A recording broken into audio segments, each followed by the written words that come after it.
Click that banner to join now. You are listening to BeExposedRadio.com.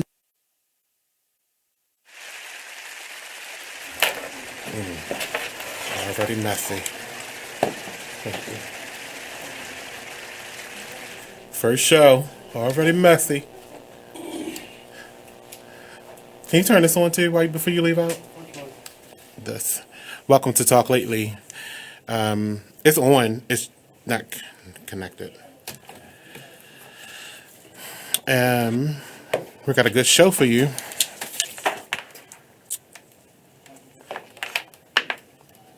You can take it. Oh, you got it. Pen like a lunatic. Very aggressive.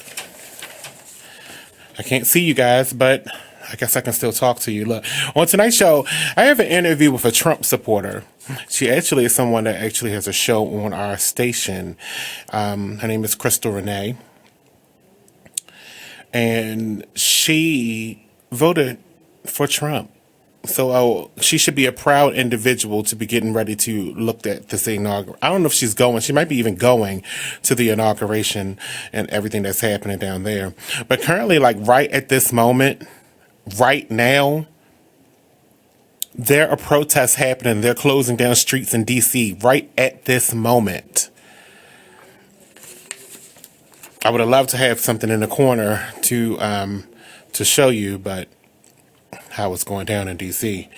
But they said they plan on, I've spoken to someone, I have problems with that word, anonymously, and they're saying that the plans are to protest from now and until the end of all the festivities involving the inauguration. So we got an interview with the Trump supporter. We can see if she's changed her mind as of current events has transpired recently. Then today, Gloria Allred filing a lawsuit against the president-elect. We'll talk about that. We're going to talk about Bishop Eddie Long, to whom, rest in peace. We used to call him Bishop Eddie Longstroke, or Pastor Eddie Longstroke. Then we got President Obama's 11 major accomplishments that we can chit-chat about, too. So we got that, Uber sex, and Jennifer Holliday. We're going to get into that and much more. But first, I want to tell you about my hiatus. Thanks. So I also want to relate to you that the text lines are open, the phone lines are open. Look, it's been a long time. I ain't done this in a while. 410-702-5657 is the phone number if you want to call us and comment. And you can text at 443-642-9403. All right, now I can see you guys. Look, and you can chat with us live on YouTube and on Facebook Live. We both got pages there. Just go to Be Exposed Radio on Facebook or go to the Talk Lately with Monny page and just follow along with us. And that's going to be a good thing to do. Look, I've been wearing my producer's hat for the past 6 months. I've been trying to work behind the scenes and predicated on getting a lot of shows up on air. We got a brand new studio. We got things going on here. Like, as you can see, the mics are hanging down. Which is I'm trying to be a different person, so middle fingers don't work. What does that say? No. I didn't even see what that said. Oh, okay. No. So we got a slew of new shows coming. I mean, I think we're up to 16, 17 shows now? 16 shows. And we got one premiering tomorrow, which is called A&R The Session. It's going to be a good show. Hosted by none other than Mr. Corey Jackson. That's going to be a good show, though. Look, check it out. It's tomorrow at 9 o'clock. Right now, the page actually says 5 to 7 because I was told wrong information. But it's at 5 o'clock. It's at 9 o'clock. 9 p.m. which is going to be it's going to be good. It's going to be good. So, when are you going to tell me to move on to my stories like you're supposed to be doing?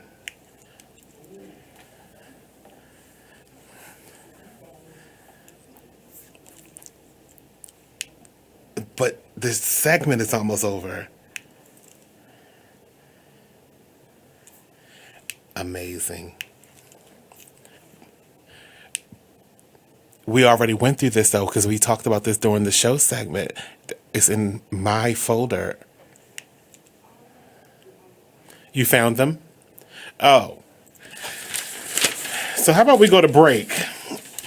And we come back and we talk about bed bugs and the woman who is suing the background check site after she got caught cheating.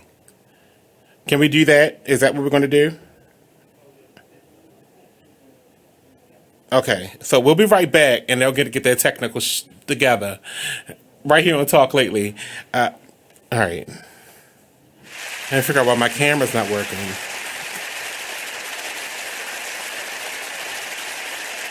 You are listening to BeExposedRadio.com, the home of Talk Lately with Monny, every Tuesday at 7 p.m. Listen up, D.C., Maryland, and Virginia. Are you looking to support Black-owned businesses here in the DMV? Well, look no further. With more than a $1 trillion buying power, it is imperative we support businesses within our community. Check out the DMV Black Business Directory Incorporated at www.dmvblackbusinessdirectory.com. DMV Black business owners interested in our free business listing, contact us at info@dmvbbd.com for details on how to get your business listed. Remember, we must rebuild, we must support, we must unite. Once again, that's www.dmvblackbusinessdirectory.com.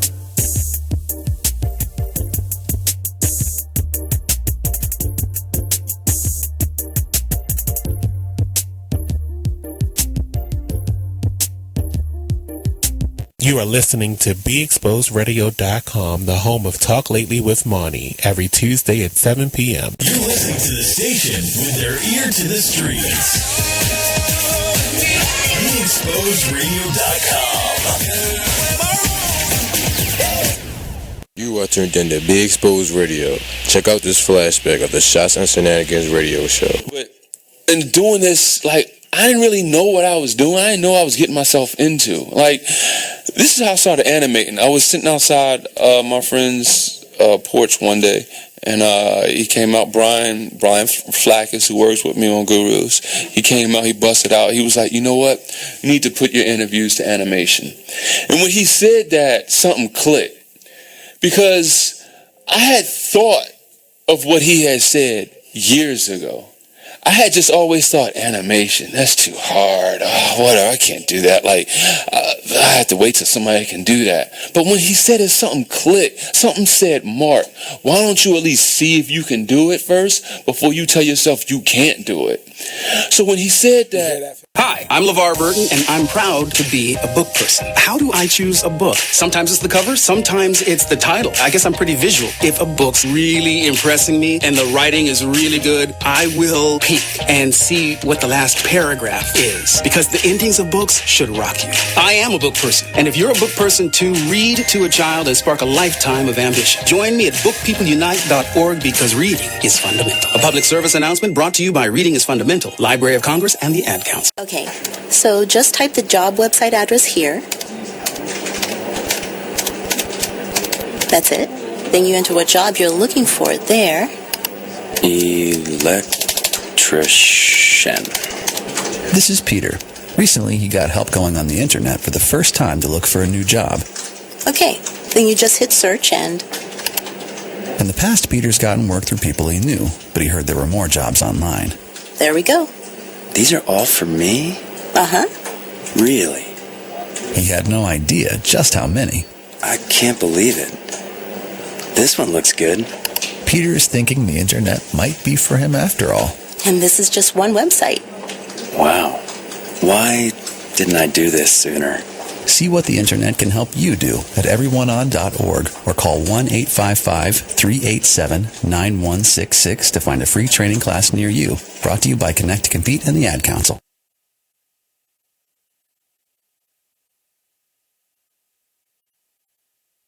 Okay, so just type the job website address here.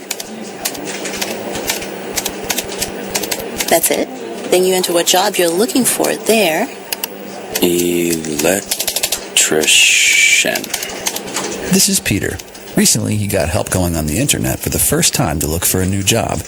Okay, then you just hit search and... In the past, Peter's gotten work through people he knew, but he heard there were more jobs online. There we go. These are all for me? Uh-huh. Really? He had no idea just how many. I can't believe it. This one looks good. Peter is thinking the internet might be for him after all. And this is just one website. Wow. Why didn't I do this sooner? See what the internet can help you do at everyoneon.org or call 1-855-387-9166 to find a free training class near you. Brought to you by Connect to Compete and the Ad Council. You're struggling with your mortgage. You think about it. You don't do anything but think about it. What are we going to do if we lose the house? Where are we going to go? At work. I can't let anybody find out. I'm so embarrassed. At dinner. How can I tell the kids? It's going to wreck their lives. And at 3 o'clock in the morning. I don't know what to do. I don't know how to get through this. What's going to happen to us? It's time to stop thinking. It's time to start dialing. Call 1-888-995-HOPE for a free government program that offers expert one-on-one advice about your mortgage options. I'm all alone. No, you're not. We've helped over 1 million homeowners, and we want to help you. And now there are more ways to help. Call 1-888-995-HOPE or visit makinghomeaffordable.gov. Brought to you by the U.S. Treasury, HUD, and the Ad Council. You're listening to the station with their ear to the streets. BeExposedRadio.com. You're struggling with your mortgage. You think about it. You don't do anything but think about it. What are we going to do if we lose the house? Where are we going to go? At work. I can't let anybody find out. I'm so embarrassed. At dinner. How can I tell the kids? It's going to wreck their lives. And at 3 o'clock in the morning. I don't know what to do. I don't know how to get through this. What's going to happen to us? It's time to stop thinking. It's time to start dialing. Call 1-888-995-HOPE for a free government program that offers expert one-on-one advice about your mortgage options. I'm all alone. No, you're not. We've helped over 1 million homeowners, and we want to help you. And now there are more ways to help. Call 1-888-995-HOPE or visit makinghomeaffordable.gov. Brought to you by the U.S. Treasury, HUD, and the Ad Council. You are listening to BeExposedRadio.com.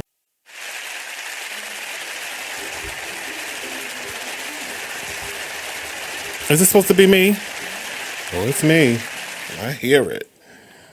Look, unfortunately, I couldn't get to the bed bug story or the cheating, the woman that was cheating, because it's a lot of people texting. Stop it. I mean, don't stop. I couldn't get to the cheating story because we're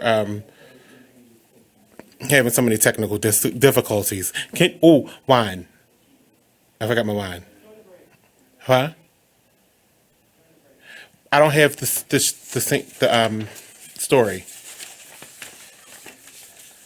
So I'm just waiting for my producer to bring me my story, because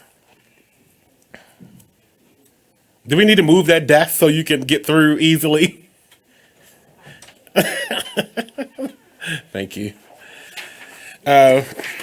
So today was a very, very busy day.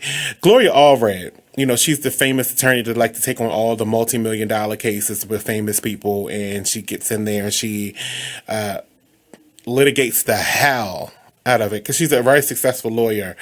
over there in California. So she's partnered with this firm here to take on this lawsuit against President-elect Donald Trump. And they did a big old live news conference today. So I want you to take a look at that now. Where's the headline? The headline ain't up. Nothing.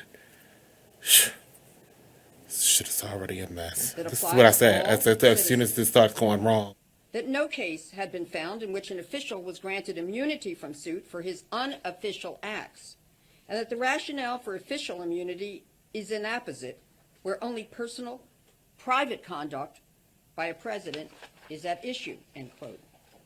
Therefore, in order to obtain justice and allow the truth to be determined, we believe that it's necessary for Mr. Trump to answer Ms. Zervos' allegations in a court of law, rather than in his bedroom by tweeting in the middle of the night. Summer is very brave to have brought this lawsuit. She knows that she will be attacked by Mr. Trump and his supporters and defenders, but she is willing to endure and suffer unwarranted attacks against her in order to vindicate her rights. We applaud her courage and hope that millions of people will support her in her journey to justice. And after Summer makes her statement, I will give you the case number and where it was filed, and we'll be happy to answer any questions.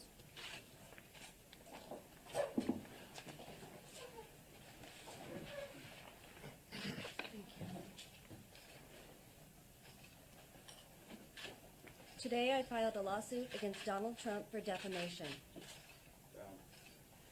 On November 11, 2016, I called on Mr. Trump to retract his statements about me, calling me a liar. I also called upon him to state that what I said about his behavior towards me was true. More than 2 months have gone by, and he has not issued that retraction. I wanted to give Mr. Trump the opportunity to retract his false statements about me and the other women who came forward. Since Mr. Trump has not issued a retraction, as I requested, he has therefore left me with no alternative other than to sue him in order to vindicate my reputation. I want Mr. Trump to know that I will still be willing to dismiss my case against him immediately for no monetary compensation if he would simply retract his false and defamatory statements about me and acknowledge that I told the truth about him.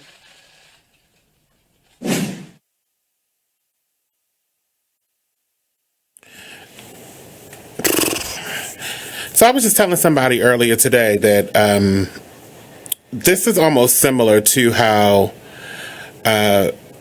Bill Clinton was treated back when he was president. The reason that he impeached him in the Senate, because, you know, back then he was under these kind of allegations for sexual misconduct while in office. But he was, at the time, he was the governor of Arkansas, and she worked in his administration in Arkansas. So when these lawsuits come about, they have to be taken seriously, because the end result is that you can be impeached from your office. So help me, God, that he does get impeached. But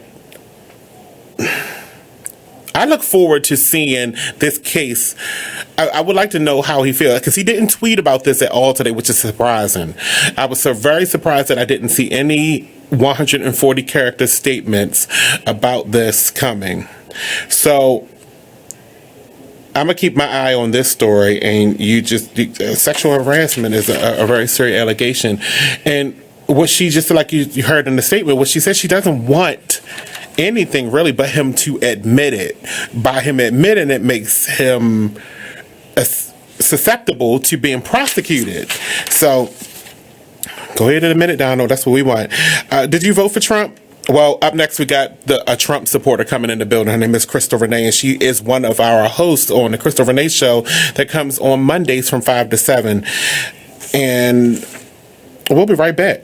Also, Jennifer Holliday.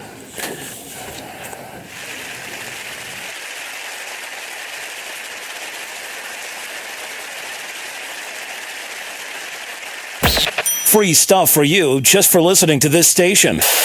Yo, we got your attention? Here's how it works. You click on the radio loyalty banner right now and sign up. Then you keep on listening like you already do. But now you earn points. Those points add up, and you can trade them in for cool stuff in the radio loyalty store. Earn more points by sharing your station with friends on Facebook and Twitter, answering surveys, and by using the apps in the New Players App Store. Pretty simple. Free stuff just for doing what you already do. Radio loyalty. Click the banner to join now.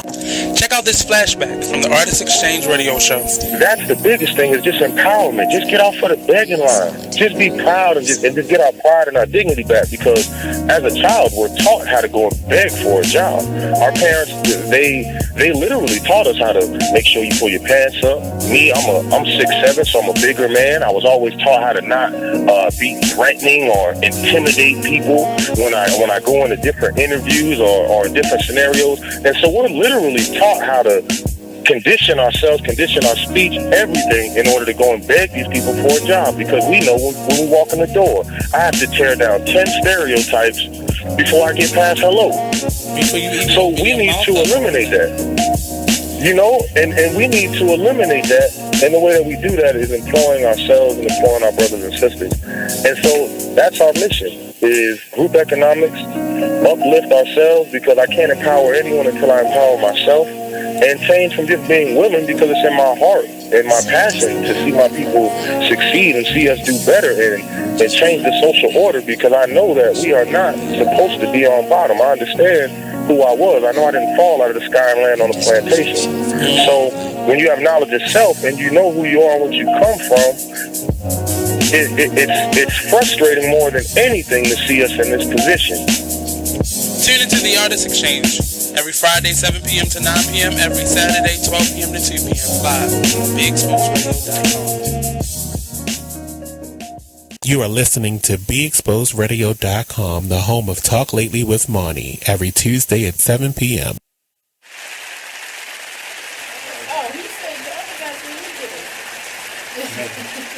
People with director play, not being the best touching around.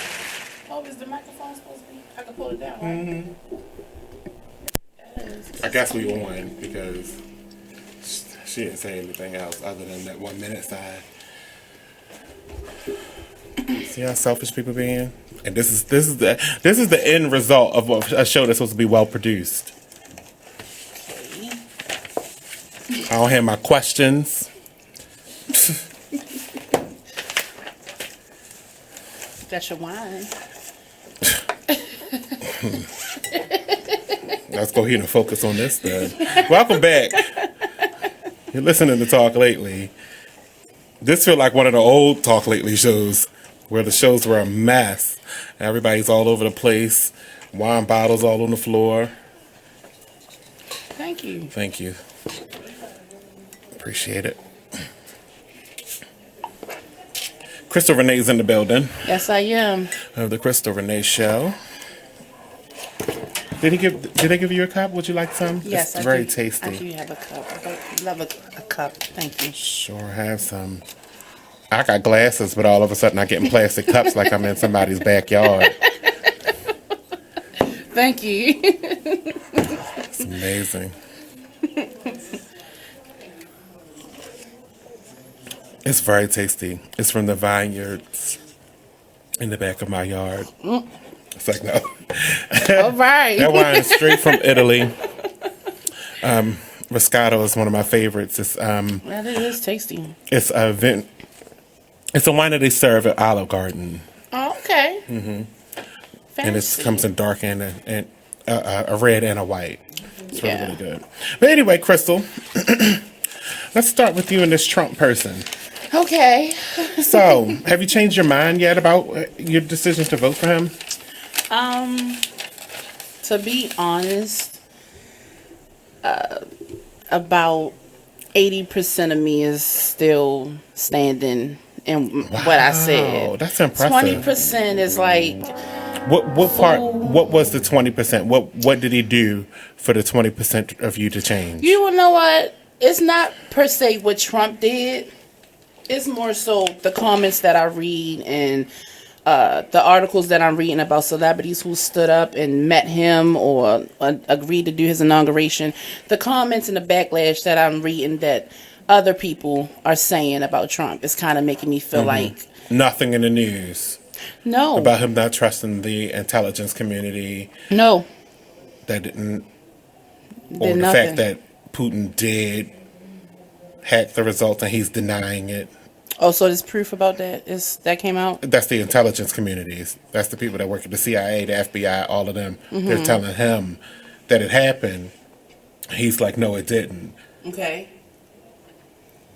And you don't believe him? No. That didn't help? No, that didn't sway my my opinion about Like him how? at all. But do you understand that the CIA, the Right. FBI, the NSA, they're Right. telling you they did do this, Okay. and you're adamantly saying no, they didn't. That sounds like inside knowledge to me. Like you know, if you say they did not do it, and you know for a fact, Putin called you and told you That's what Russia that we did. didn't do it. And he's still saying, no, they didn't. Yeah. Okay. Do you believe? I mean, but do you believe that? Would you take? Who would you take? I mean, we all know that dealing with the government and people of the White House and everything, there's been a lot of scandals. But this isn't the White House. It's You know, like those an inside agencies gig. report to Well, the you White House, can't but really they're trust them independent either. agencies. You can't really trust them either. Them alphabet boys, you can't trust none of them. The FBI, let them. But you're the president-elect of the Okay. United States of America. Eventually, they're going to work for you and then start giving you they're giving you the information as president-elect. Right. You're not going to trust the people that work for you to give you this information. These intelligence agencies will work for you as of January 21st. Right. It's interesting to me that the president-elect can fall on the lines of not listening to the people that job, their livelihoods, the things that they do for a living, it's built on them giving you this information. So we don't go into wars unnecessarily like Iraq. Right. So we don't blow up America or vice versa, blow up somebody's country Right. or misinformation. Right. So that doesn't concern you that the president-elect would do something like that? I mean, me personally, I think honestly, how can I word this? Like I said, I think it's been a lot of conspiracies and a lot of scandals as far as the FBI, the CIA, and their knowledge and things of that nature. Like, they were the ones who said, you know, we're going to Iraq, for the oil, I guess it was, or mass destruction, the weapons of mass destruction. Weapons of mass destruction. But that hasn't been proven to this day. Right. So how do we know if I mean, they don't have, in my opinion, they don't have a firm leg to stand on because of their past shenanigans. So with why the would weapons Trump of mass trust destruction, though, that was based on a country that they couldn't see into. They basically said it was allegations that Iraq may have had weapons of mass destruction. They assumed because they were accumulating the material. Okay. It was I think back then that what they were doing was making power plants, but they thought they were weapons of mass destruction. But because they didn't have an alliance at that time. Right. So something of that magnitude, but this you can't is afford different. to assume if it's weapons of mass destruction. You Right. need to know for sure. You can't assume. I agree with you with the assumptions. If they didn't know for a fact that there was weapons of mass destruction out there, how do they know for a fact that Putin really said this, that it really came from Russia? Because they have names, they have documents, they have records. They had all that back then. They didn't.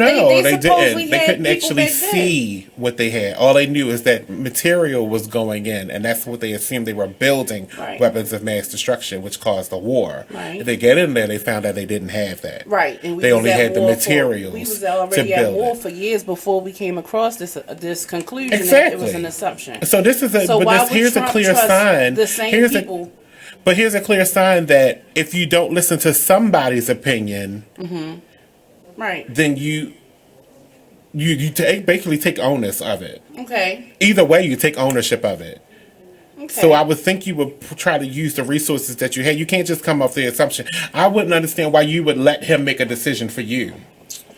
I think Just off the assumption that, I don't believe you. I think that once he get into office, which he's not even in office yet, but he's going to start shaking a lot of things around. That's as far as the people who are already supposed to be making because the shots. you depend on people to give you the facts of stuff before you make a purchase. So why wouldn't you depend on the people that are there to make money, that are there working? No, because the people who are already doing it has already shown that they can drop the ball. What else have they? Right, but it's not. But you're saying that it's like the same people that were responsible for Iraq. That was 20 years ago. There's been a regime change after regime change. There's been new directors in place. Mm-hmm. So you can't blame the sins of the person before me for today's actions. I'm pretty sure he said the same thing, though. Yeah. I mean, he said the same thing that you're saying, that these are the same people, but they're not the same people. It's the same. Some of the same people you're talking about work for CNN. For all the news organizations now are now telling you that maybe you should step back a minute before you actually start a war or something that you can't get out of. Yeah. Well, I mean, I feel like Trump has. Do you believe that there was an influence in this election from Russia? Russia may have played a part in it, but no, I honestly think that the American. But it's either yes or no question. You can't just say they may have, because that means a part of you believes yes. No. So then the answer would be yes. No. I don't think Russia had anything to do with this vote. I think that the American people basically voted him in. As you can tell by... right, but there's a lot of things that lined up against Hillary. Mm-hmm. The Comey report, all that kind of stuff. Or the lies that she was saying. Say it again. Or the lies that she was saying.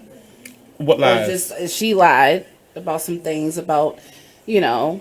Come on, Monny. Yes, you did. That's why I told you come here and do your homework. You can't just tell me that I know. I think basically the reason why we're about to call him, well, some people will call him. What was the lie, though? President Trump, is because it wasn't because of Russia. I don't believe anything was hacked. I don't think anything was rigged. I believe that the American people voted Trump into office. That's just me. Well, that's not what happened, though, because it was almost 3 million votes more.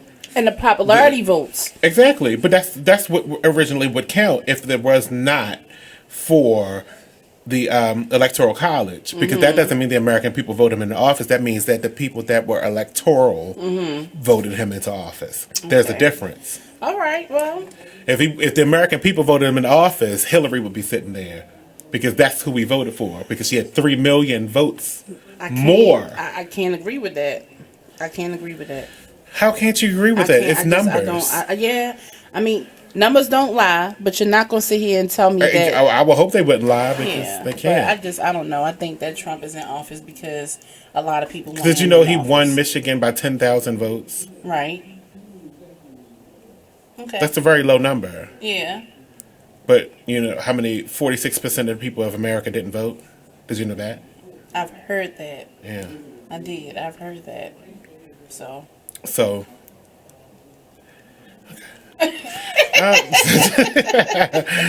do you think about his family working in the White House? I feel like his family is the reason why he's worth $9 billion already. And I feel like his family, like himself, is very business savvy. And I just believe that, It's interesting that you keep trying to make this government run by the fact that he's a good businessman. I mean, anyone who really knows America, basically, Monty, if you really look at businesses it, this is not really even a country anymore. Like, America is more like a corporation. Businesses are in the business of making money. Right. Government is in the business of governing people. Right. When has the last time you can honestly sit here and call this country a government? This country is a mess. This country is in so much debt. It's a business. This country is a business. It's interesting that people always say that this country is in debt. Right. When the debt of this country is not seeable. How? Because we're constantly spending. We spend every day. And where's the money? We spend $1 trillion a day. We're spending money, but where is it going to? Where's it going to? A lot of the stuff. Now, I agree with you there. It might not be going to the right places, but this country is not broke. We might have debt, but we're not broke. Well, if you actually look around, and this is where I learned this from earlier. I watched a video earlier with Donald Trump about 30 years ago, 30 years ago, and he was on Oprah Winfrey, and he stated, and not only did I see the one that he was with on Oprah Winfrey when she first started out on her talk show, he was on CNN. I'm sorry, with Larry King. And he stated basically that even back then we're spending over $200 billion a year. Mhm. Like basically his exact words were, if America was a company, we'd be bankrupt. And that was back then. That was almost 30 years ago. So basically he also said that everything that we have, that we function off of, is not even American made. We Mhm. drive Japanese cars. A lot of the things that we have are made in China. But we can't go over there in those countries and sell anything. What kind of car do you have? I have a Toyota Country Chrysler minivan is what I have. That's American. Okay, but a lot of people don't have. I drive a Dodge. Okay. American. All right, well, we have American cars, but it's a lot of people who drive foreign cars in America. So, and it's a lot of things a lot that of we rich have. people, a lot of normal folk. Well, Hyundai is a cheap car, so yes, Okay. that's a foreign-made car. Right. But I'm pretty Toyotas sure. make good cars, but they've been here forever. Right. But what So I'm trying to say is, when you say they drive foreign-made cars, hasn't that always been the norm? None of these companies are new. not just only cars, but a lot of our merchandise and a lot of our things that we purchase. When is the not last even, time you've seen something that wasn't made from China? I don't know. Yeah, I want you to ponder on that one, and on your next show, answer. I'll listen. Because a lot of people always say this trade policy has messed up America. Yeah. But not necessarily. Like the things that you buy are the things that you want. Japan now, as we speak, not to cut you off, is one of the wealthiest places. Dubai. Right, and that's places one like of our that. premier Saudi Arabia, allies. things like that. Right, exactly. But if you look at the numbers in the United States, we are in debt. We are in trillions of dollars of So where's our money going? We spend all this money on oil and everything else, but it's not here. So many of our jobs are overseas. Mm-hmm. Where's the money going to? It's not. You understand what I'm saying? So. Well, I want to get on something because I do see the headline is up real quick. We got a headline that says, "Will Trump's administration enforce marijuana laws?" Do you think he's going to pull back and start enforcing that law more now that all of these states have basically legalized them? And now we got more of recreational use states than any other one. Do you think that policy will now change, that he'll make the DEA start enforcing I think he'd drug be policy? a smart man to do so, because it's a lot of money in that. Basically, it's a lot of, you can tax Right, marijuana. but isn't the money now being infused into the economy now that you can get it recreationally from stores? Right. So if he starts should- enforcing that, how will that make more money for the government? Because I've heard that if you tax it, it'll just Right, go that's to what they're Walmart doing. That's what I and mean. get That's what I mean. Now that Right. it's legalized, Right. but it's still federally, it's still legal. Okay. If he starts enforcing that, that's not making money for the country. So That's who's it making money for? Actually spending money, because you got to make the DEA agents go in there and start arresting people. For selling marijuana that would be legal. It's only legal in the states, Right. not federally. Right. So he still has the power to go and arrest anybody that has marijuana, Okay. whether it's legal in your state or not. Oh. Because it's still a federal crime. Okay. Okay. Do you think he will enforce that? He may. He said he's never smoked weed before in his life. I So don't believe that. I don't believe it either. He I was don't born in the believe that. 70s, and he's Right. 70 years old. I'm sure he got glaucoma. Right. I don't believe that at all, Trump. Like everyone is every now and again tested it. But I don't know. I think, from the numbers and from the outcome of states like Colorado and everything who has decided to make weed legal, Mm-hmm. why not? So let me give it, since we got a couple minutes. What's left? No. How many minutes?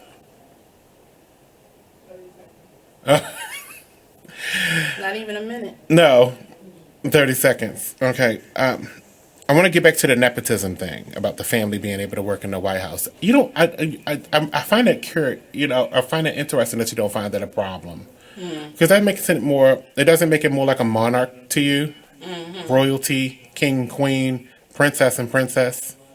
No. Because they both gay. Oh. No. I feel like, come on now. Like, if to be honest with you, if I was the president of the United States of America, you better believe I'm going to be getting some kind of information from my family. My husband is going to help me on some things. If Hillary would have became the But president. they're also running the business. Yeah, well, no. Well, Yeah, they are. But Trump isn't anymore. He said he was going to give 100% of his attention of being the president. Okay, we got to take a break real quick. When we come back, we're going to continue in this line because I really do want to know your opinion on this. Coming up next, we got to talk about the... I'm going to turn my paper over, sorry. Coming up next, we got to talk about Eddie Bishop Long. I almost said stroke. Okay. But we're going to continue with this interview with Krystal Renee from the Krystal Renee radio show right here on BeExposedRadio.com. Let's talk lately.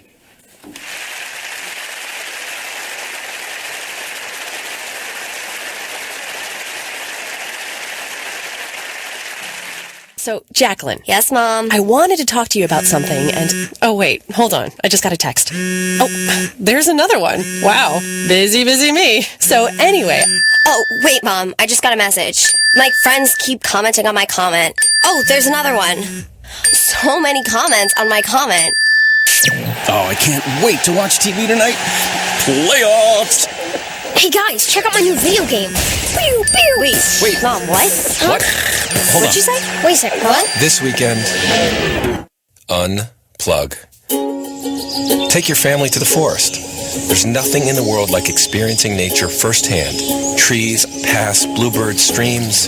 Getting closer to nature can get you closer to your family. To find the forest nearest you, go to discovertheforest.org. Brought to you by the U.S. Forest Service and the Ad Council.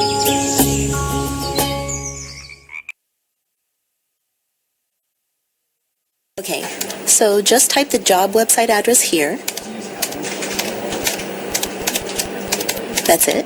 Then you enter what job you're looking for there. Electrician. This is Peter. Recently, he got help going on the internet for the first time to look for a new job. Okay, then you just hit search and... In the past, Peter's gotten work through people he knew, but he heard there were more jobs online. There we go. These are all for me? Uh-huh. Really? He had no idea just how many. I can't believe it. This one looks good. Peter is thinking the internet might be for him after all. And this is just one website. Wow. Why didn't I do this sooner?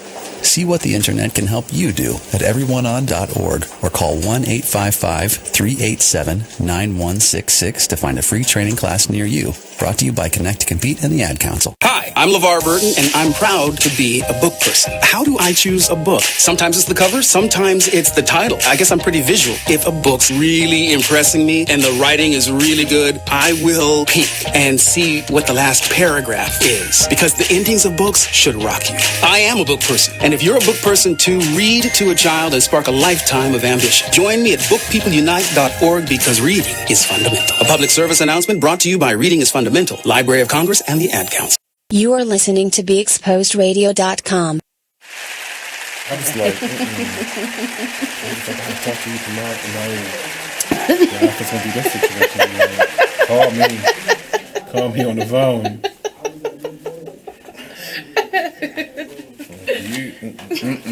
Go here on home. Go here. All right. I gotta get in here and do my show. Oh. I knew I heard me. I didn't get no warning. Gosh. How much was that was on air?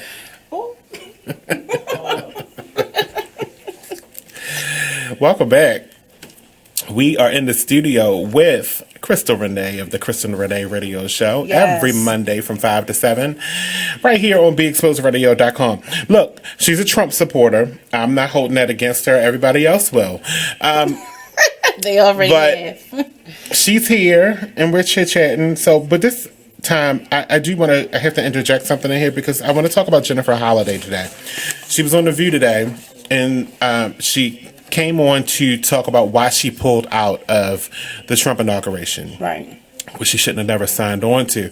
But I understood her reasoning for why she did it. She was like, because President Obama, the Clintons, everybody was like, we need to come together and bring unity back to America. So she was like, I'll perform for him. It wasn't for him. She was performing for America. Mm-hmm. So it never did come out what song she was going to sing. But she did do a performance on The View today that I thought would have been nice. It was a gospel song. Okay. Is that secular music? No, I'm just playing. But it was like a gospel song, and it really touched me. Not in the right way. But it's interesting. I want you to take a look. When you said, and I'm telling you, I'm not going. What was the response? What was the response? Actually, I didn't call them up. I just sent, an email and just said that it had gotten out of hand, that I was even receiving death threats at this point. Wow. And I had never experienced Which is never okay. Which is never okay. And I was receiving death threats from black people. Yeah. I had been from black people, the N-word from black people, Aunt Your Mama from black people, who were saying they were going to kill me, who were going to say... How do you know those were black people? Because I read everything. You know how you say, because at first I said, are these white people just messing with me? And I would push the button to see who was calling me, because your face is there. Right. You can look at their thing or whatever. And I'm going, oh my God, these are black people calling me this. And they were saying, I should kill myself, or, someone should kill me. Are you kidding All over singing a song. I said, I just wanted to sing. I don't really understand. And so it did take people to point out to me, why that they felt it was the wrong decision. And everybody kept saying, well, why did you choose to support the gays that made you influence it? Because the gay community, since Dream Girls, for 35 years has been faithfully there for me. And then also the article in the Daily Beast, they threw my own words back to me. And I'm not a liar or a hypocrite. So I had to look at my words, and they were hurting and they were pain. And I probably would have done the same thing if anyone else had painted the issues to me. But everybody was just hurling insults at me and calling me all kind of names. I don't see how you see through that. I was like, well, okay, they call them names, they mad. So it has, I don't know what the identifiable pain was, but the gay community through the Daily Beast was able to say, look, it's not just we want to be married. There are other things going on you're not aware of. I was like, okay, thank you. I'm going to pull out.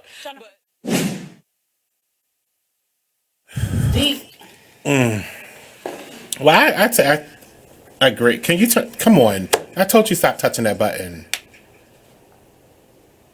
Why is it so loud? God. Did you turn one all the way up again? Do I have to come in there? Damn it. If it was going right, I would let you do your part. But I'm sorry, but it's just not functioning the way it's supposed to be. I told you mind your business.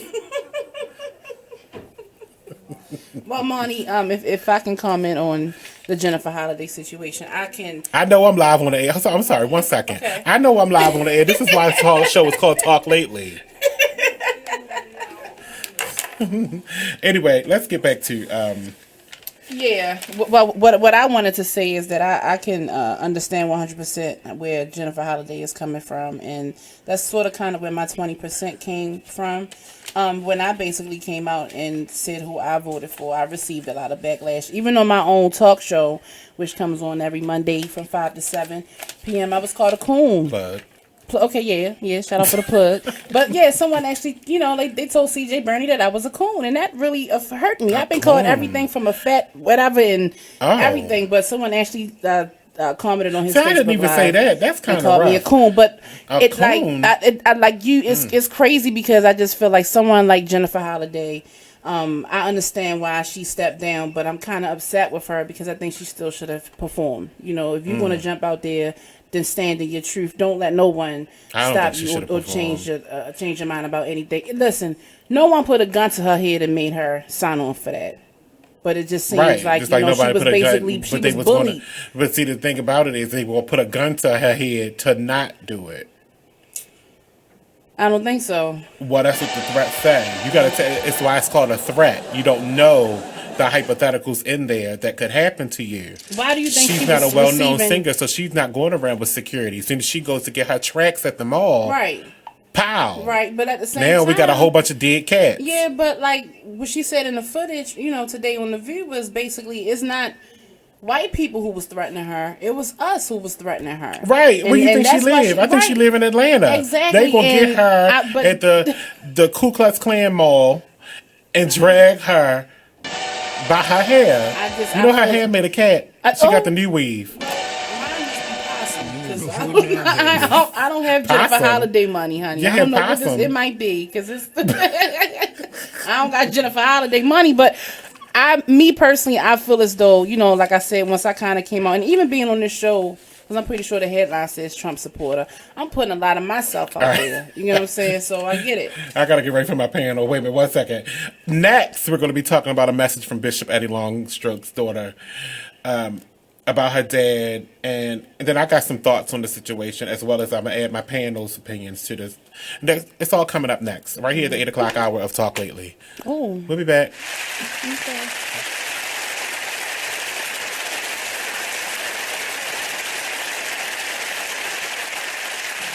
You are listening to BeExposedRadio.com, the home of Talk Lately with Monny, every Tuesday at 7 p.m. Listen up, D.C., Maryland, and Virginia. Are you looking to support Black-owned businesses here in the DMV? Well, look no further. With more than a $1 trillion buying power, it is imperative we support businesses within our community. Check out the DMV Black Business Directory Incorporated at www.dmvblackbusinessdirectory.com. DMV Black business owners interested in our free business listing, contact us at info@dmvbbd.com for details on how to get your business listed. Remember, we must rebuild, we must support, we must unite. Once again, that's www.dmvblackbusinessdirectory.com.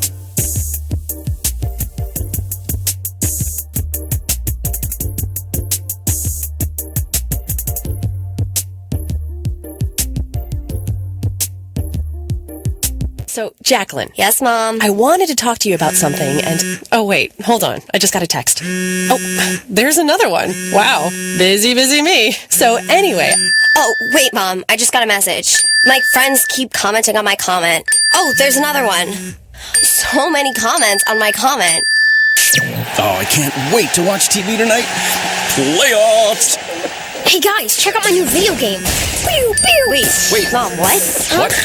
Hold What'd on. you say? Wait a second, what? This weekend, unplug. Take your family to the forest.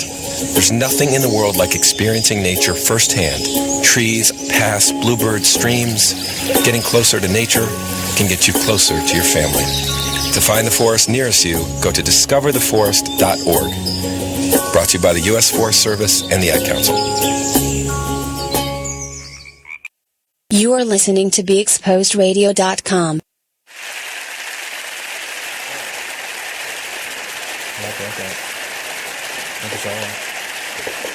Welcome back to the show. Krystal, Renee is still in the building. Yes. It has just been I'm about to, trust me. I know. Molly, it has just been pointed out. Pull your mic down. Molly, it had just been pointed out that she may have been the one that broke my camera. Lies. Lies. He was like, we had it on her show. Well, there to go. That's how you answer that question. So, have you had sex yet this year? No. Oh. No. I haven't had sex for the past 7 months. 7? 7. Is it because you're looking for the love of your life? No, it's because nobody wants me. Oh, that's it. That really is tragic. Why? Why do you think that? Well, maybe my back is too wide. I'm not sure. I can't stand it. I can't stand the fact that you say maybe, my back rolls may scare him off or something. I don't know. I don't know. I just, nobody's interested. I want it. Nobody, I don't want a rape charge or anything, but, damn. Rape is excessive. Yeah. But, do you think it's the places you might be in, or... because you got kids. Yeah, that's true. But my oldest is 12. My youngest is 9. So, Oh, well, Nicole said they love her back rolls. So. Well, where are these men at? Because they not interested in mine. Oh, okay. They all hood related. That's what I like though. No, everybody got a dream to be a rapper. They on their hustle and flow tip. Is that what that is? But no, I need to get out the house more. Basically, that's probably what it is. Stop being afraid to meet people. I agree with that. Yeah. I changed that for 2017. I don't have no problem in that area, but I had made myself a more homebody because I used to go out a lot. And drinking and stuff, it's just not okay. Right. So I changed that in 2016, but I like opened myself back up to it because the situation that I was in, I don't want to be in that situation anymore because it's everybody want to be a rapper. It's like crazy. So how do you see yourself changing that? I don't know. I think a lot of it personally it may stem from my self-esteem. I was really close to 400 pounds at one point, and How'd you lose the weight? Eating healthy, just a lot of Lies. grain. Seriously, you know what I do for a chicken box right now? I haven't had a chicken box in forever. Really? Yeah, I had one Saturday. Oh, was it good? I did see that on your Facebook Live. Y'all we went to hip hop. We walked over there though. The diabetes half and half. I saw that, right? It wasn't though. It wasn't even that bad this time. Like they somebody told them like stop. Oh, okay. You don't have to put that much syrup in there. But I walked a lot, like especially over last summer. Where do you work? I was a nursing assistant, and I'm not in a nursing home anymore. Right now, I take care of my grandmother at home. She's 95. Okay. So that's basically my job number one. Okay. But I just recently picked up a job at a tow truck company doing dispatch work. So that's like a little side hustle. I used to work at Yellow Transportation. Yeah. What was that? 20 years ago? 10. Yeah, almost 20. It's fun, right? It's a fun yeah. thing to do. I used to, cut off the cabs when they didn't do what I told them to do. Can you bring me a cup of ice? No. You're off. Right, yeah, but that's just something just to, put money in my pocket. But right now my job is my grandmother. Yeah. So she's my everything. That sounds sweet. But yeah, I just wanted to get healthy. I didn't do it for vanity reasons, but when you're close to 400 pounds and like a lot of people, they see you as a doormat. Yeah. I can get what I can get off of her. She don't love herself. Really? Yeah. So I'm down about 68 pounds right now. That's good. My That's goal amazing. is to get out. Yeah. My goal is to get up to 300s. And now it's like, people would tell me, your face is smaller. You have a neck. I didn't have it was like. Yeah, I was yes, like, you can see that neck. That's everything. Yes, I got a little bit of a neck now, right? And now it's still, even though people might say, you're slimming you down, my mind is still like that. You use it a lot, so that's why you get it. You got a neck. Oh. Not you, her. Oh, okay, yeah, but that's basically what it is, like when you that's like a muscle. That's not really a neck. It's like I still kind of, look at myself as being 400 pounds again. So like, so like you even still look at yourself as being 400 pounds. It's hard. Yeah. Is it like a motivational thing though? No, it's definitely my mind is playing tricks on me because like I went shopping the other day and I really couldn't pick out anything because I'm looking at the 4X's. And when I tried it on, it looked like a whole nightgown on me. It was I don't even know what my size is now, but it's crazy. But that's probably why I feel like I'm, because guys will try to approach me, what was your diet before you started losing weight? Like what would you eat? 2 liter. I would drink a 2 liter Pepsi a day. Working? Yes, what you do to myself? I'm he sorry. did it. He did. What you do? I prayed. You probably licked the battery. Oh.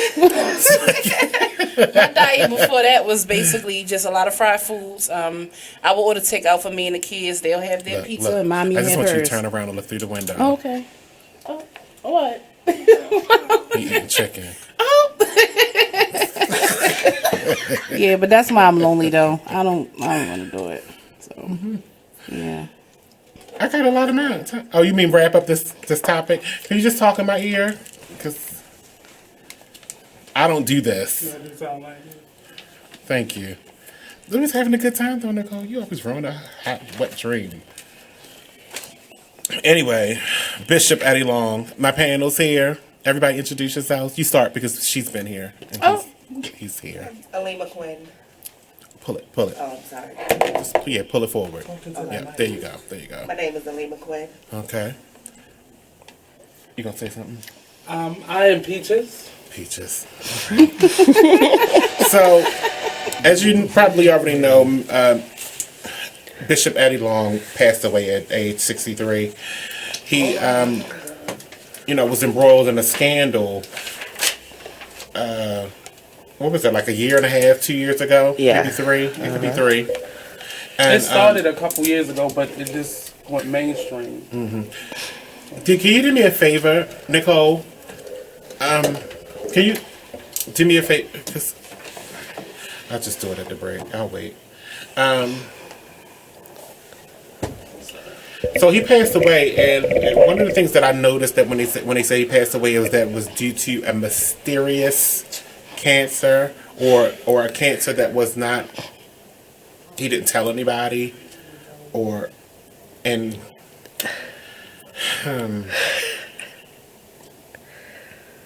I don't know if you guys thought it, but I sure did. And I don't keep my thoughts on the inside, so I say it. I thought it was AIDS. Like, that's the cancer. Because he's gay.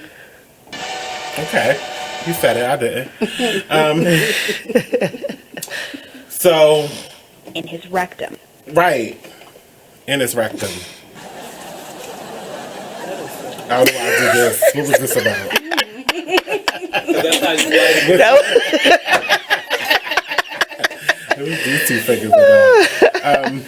It comes out.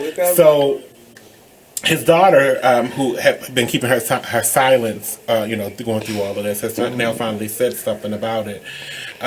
She said, and she posted a picture about him. I love you, Dad. Thank you for being perfect.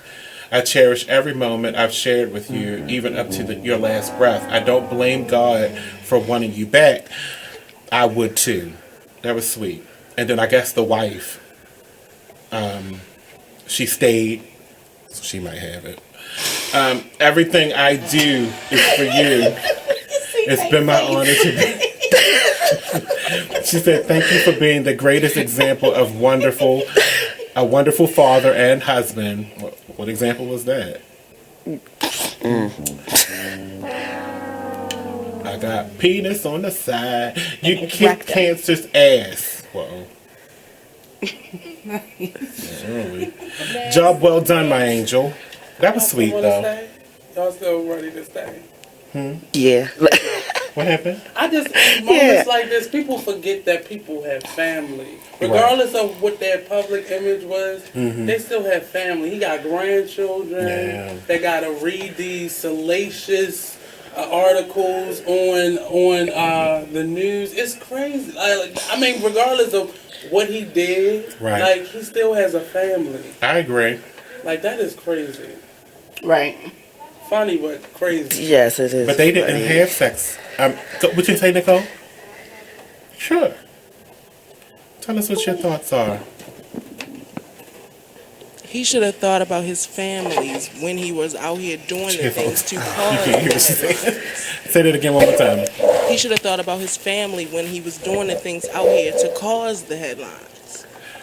But his family doesn't deserve the articles and the gossip. They don't deserve it. Like, he may have dug himself that grave. But it's only gossip. It's only gossip when you're keeping secrets on somebody that's a personality. That's somebody that's in a public position. We only got gossip to go on because we only know so much. But the article you just read was based on what his daughter said. Right. Out her mouth. And I gave her props for that. That's real sweet that you feel this way about your daddy, but we think the cancer was AIDS.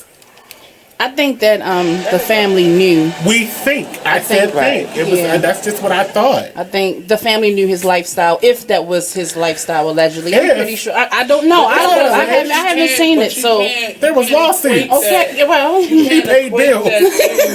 His lifestyle. You can't equate that to the fact that he had AIDS. That's going too far with it. Yeah. Like that. I said I think. Yeah, now I could be proven wrong. Well, you know what? Honestly, but my a lot of people who has passed on am I the AIDS. only one that thinks?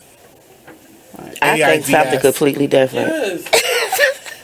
No, I think cancer is that drastic. HIV/AIDS, you see it before it is a problem in most cases, but you don't see it. But that looks like cancer to me. That looks like cancer to me. Okay. Because that's an edited picture. Because they just had him live on TV a month or two. And he looked like that. No, he did not look like that. He was fatter.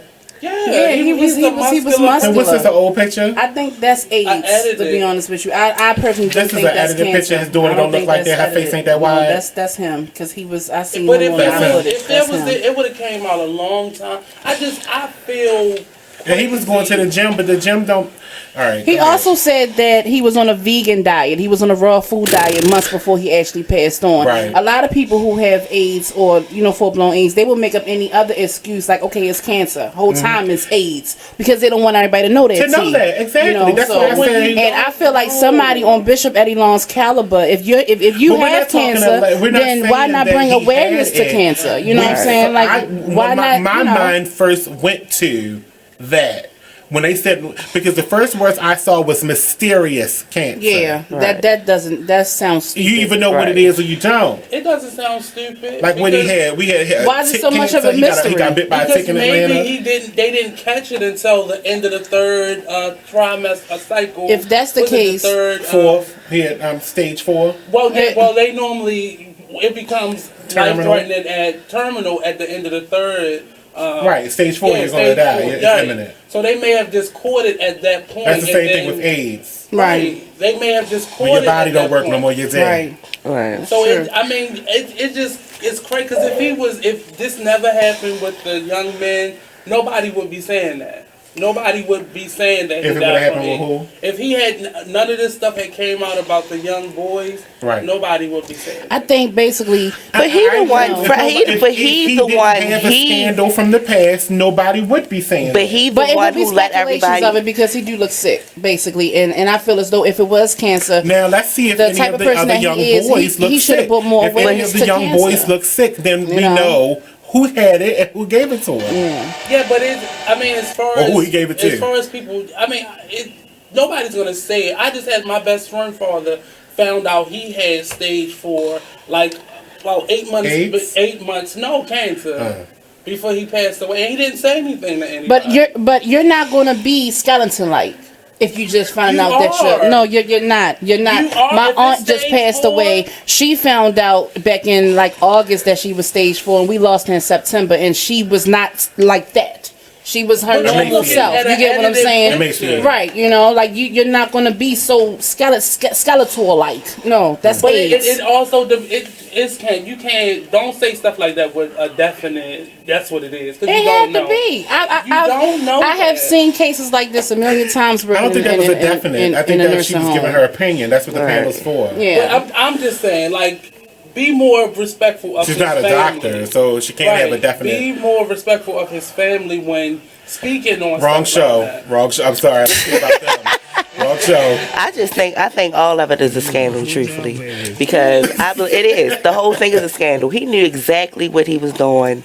He came out to let everybody know, hey, I'm sick. He blamed it on the congregation, and then he wanted everybody to look and say, yes. He basically went he went to the church. He was gone for a long time outside the scandal, and then you come out of nowhere on Christmas and tell your whole congregation that, oh, I'm sick. I don't know what it is. Jesus, okay, healed me. And then you have your congregation is coming to you, pour you the money, and this is how the church works for me. Like you're saying, I could have seen if he was like really, really depressed and he lost all this weight. He could see this the end result wouldn't be death. This is why I said I'm going way over someone else with it. My theory, okay?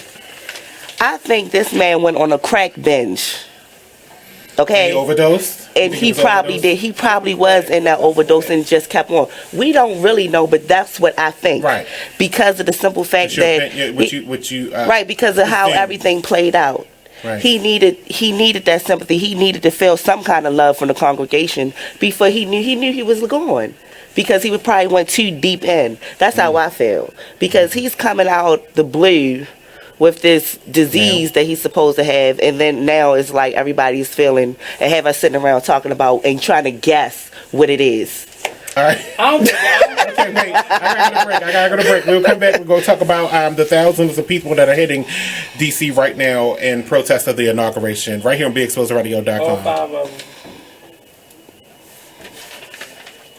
No, it's way more than 5.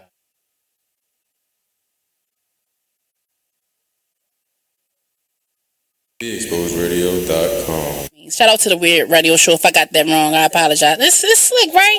And they are so cool. They're like gamers. And when I was on that show, they was like, what's a scary game? And I just was like, I don't really play games like that. But I thought like at the end of, what's that game? Mario Brothers.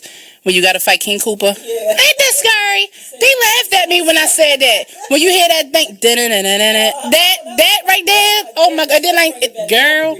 But they had me on that show, and they was talking about PlayStation, and I'm not a gamer. I'm not a gamer girl. Shout out to the girls out there who will whip ass playing games, because there's some girls who devote. To hear more of the new Krystal Renee radio show, tune in to Be Exposed.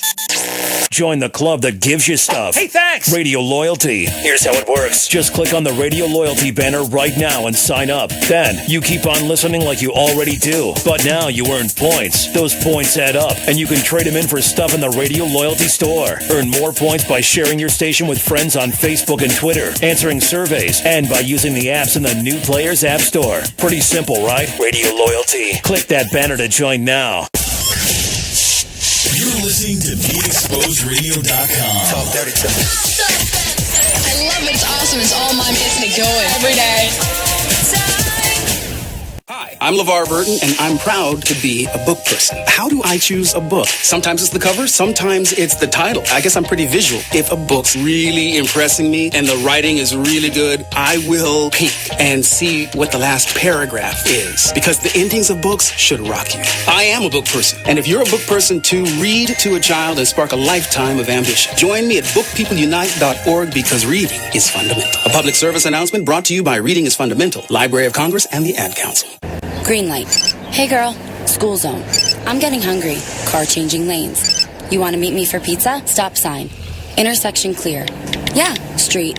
Pizza sounds good. Ballin Street? Girlin Street! It's hard to concentrate on two things at once, like texting and driving. Stop the text, stop the wrecks. How will you stop texting and driving? Tell us at stoptextstopwrecks.org. Brought to you by the National Highway Traffic Safety Administration and the Ad Council. You are listening to BeExposedRadio.com. You're listening to BeExposedRadio.com. Talk dirty to me. I love it. It's awesome. It's all mine. Gets me going every day. Can you tell me why you would have wine and not my panel? Why would you have wine and not my panel?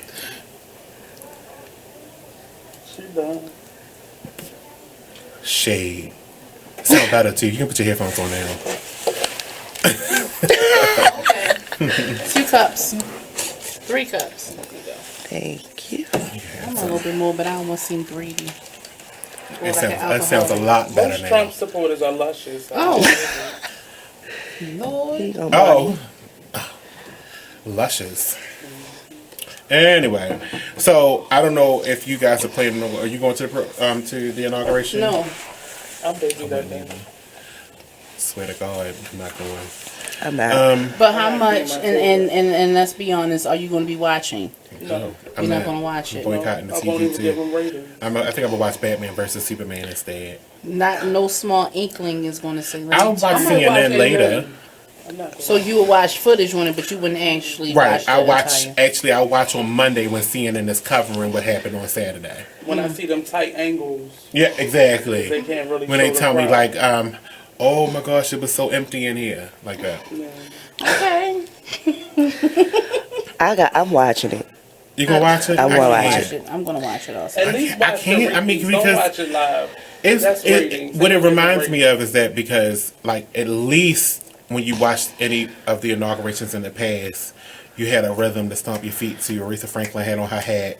It was some kind of Beyonce joke. was lip syncing. Beyonce was lip singing. Mm-hmm. It was some kind of direction towards me. Even during George Bush's, I watched George Bush's. He had a black singer. I forgot who it was. I think it was Aretha Franklin then too. Right. That sung the national anthem and all that kind of stuff for them. Right. Yeah. It gave me something to look forward to. Right. But then again, then he turned around and won again. I was upset. Right. Because he won the second term. Right. Like, okay, y'all saw him F this up. Like, let's do this again. But that was when politically, black folk wasn't really involved in the political process. We didn't think it was about us back then. Yeah. Okay. After Clinton, this ain't about us. Let them do what they gotta do. Then Brock came on board. We was like, okay, let me get back in this. Now that he's leaving, I bet it's going to go back to the same thing. Like, this ain't even about us. But there's a difference between Bush. Bush wasn't about much, but he wasn't attacking bodies of people, like cultures of people. He was attacking countries. On camera. No, I mean, but he wasn't. He was about his money. He didn't care what happened in your life. He was about his money. Trump wants you to fail. And he wants his population of people. So you don't have a problem. Just a side note before I go back to the protest thing. You don't have a problem with him stacking the deck with a whole bunch of billionaires. Because you think they just because they ran businesses they're going to help you. I think basically, like I said, this country has been ran by politicians who basically, in my opinion, a lot of them didn't know what they was doing either. So when you say that, a lot of the politicians that are in there right now have been there and they've messed up.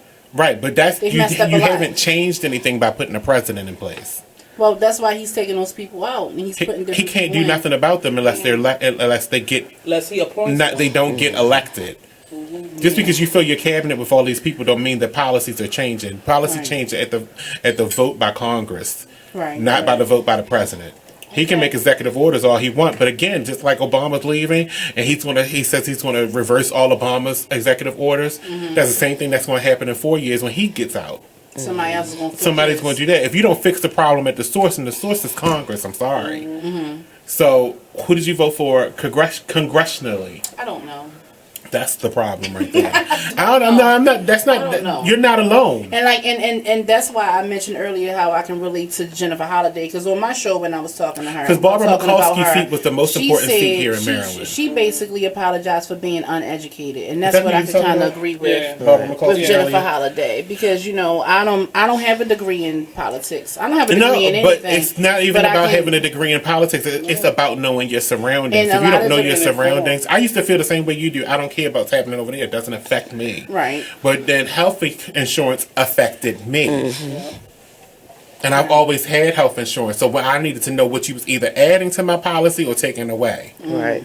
Okay. Now, when you added that if I had a baby, they could stay on my policy to 26, that affects me. You got children. That should affect you. Right. He's going to take that away from you. So what are you going to do? That hasn't been around for a long time, though. Like, that actually just started. 8 years ago. It started 6 years ago, I'm sorry. Yeah, well, that was 6 years ago. It was 24 right, but your children aren't 26 yet. So that still affects you.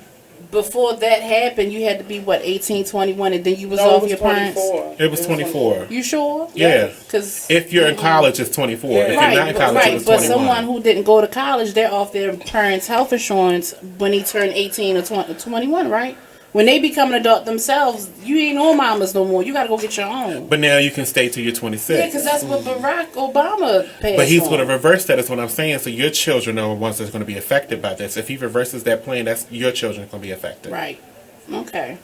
So how do you feel about that? It's nothing I can do about it if he's going to change it. But it was something you could do about it by casting your vote for the other person. Yeah, well. Because none of the other candidates said they were going to take that provision away. Right. You do realize it was Trump who just said Trump. That. And I think people and he's just falling in line with other people in Congress that don't like the Affordable Care Act just based off of Barack Obama. And I think people voted based on what their personal needs were. They didn't think about everybody in general. And you can't please everybody, but something like changing the fact that you can be up to 26, that's a lot on a student, because the insurance that a school gives a student is basically, if you get killed here, will help your family to a point. But being on your parents' insurance or having the ability to be on their insurance keeps their premiums down still, but it still allows the child to be able to be taken care of effectively, so they can go to the doctors whenever they want to. To the age of 26, though. Give me a second. We're going to come back to this after this break. But I do have to tell you the Youth Works applications are now open right now. So for you children out there, they're not listening to this show, but I'm just saying, parents, you can tell your children they can get their summer job set up right at this moment and get placement right now. They're accepting applications. Do you know the website? It's youthworks.org. Yeah, or you go to the youthworks.org. Or go to baltimorecity.gov and find out. If you see that lady's picture on there, try to scratch over it. Don't break your computer. Who's the lady? Wait a minute. Who was the lady? I don't know. It's something smelly. It's something smelly. Don't come. Okay. All right, we'll be right back. When we come back, we're going to talk about what did President Obama accomplish in his 8-year tenure, as well as I want to talk about no more sex in Ubers. Okay? People having sex in Ubers. Yeah, we'll be right back. I don't know. I never caught an Uber.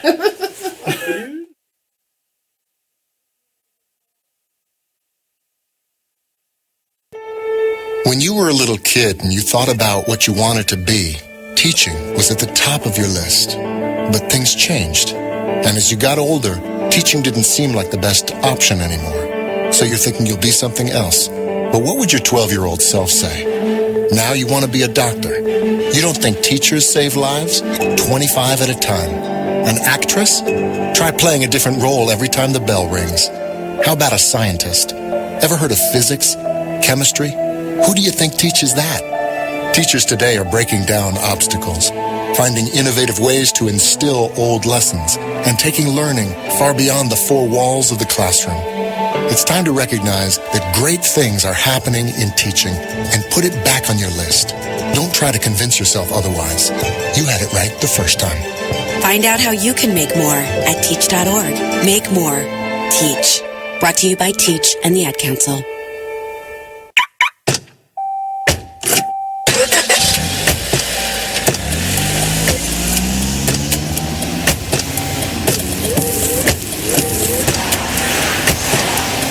Driving has a rhythm all its own. Don't wreck it with a text. Before you get behind the wheel, silence your phone. Or better yet, designate a texter. For more text-free driving tips, visit stoptextstoprex.org. Brought to you by the Ad Council and the National Highway Traffic Safety Administration. This message is for all of you sitting in the passenger seat. And apologies if it gets a little uncomfortable. But how does it feel to be at the mercy of someone who thinks a random text is more important than your life? Someone who takes their eyes off the road while speeding along in a 3-ton hunk of steel. Freaky, right? Well, why not just ask them to stop? Or better yet, volunteer to text for them. It might be a little awkward, but believe me, you'll live. Learn more at stoptextstoprex.org. Brought to you by the Ad Council and the National Highway Traffic Safety Administration. And this. And this. But nothing beats the moment you see that. Cool! That's your child's eyes opening up to a world of possibilities. I didn't know it could do that! Because one trip to the forest can spark a world of difference.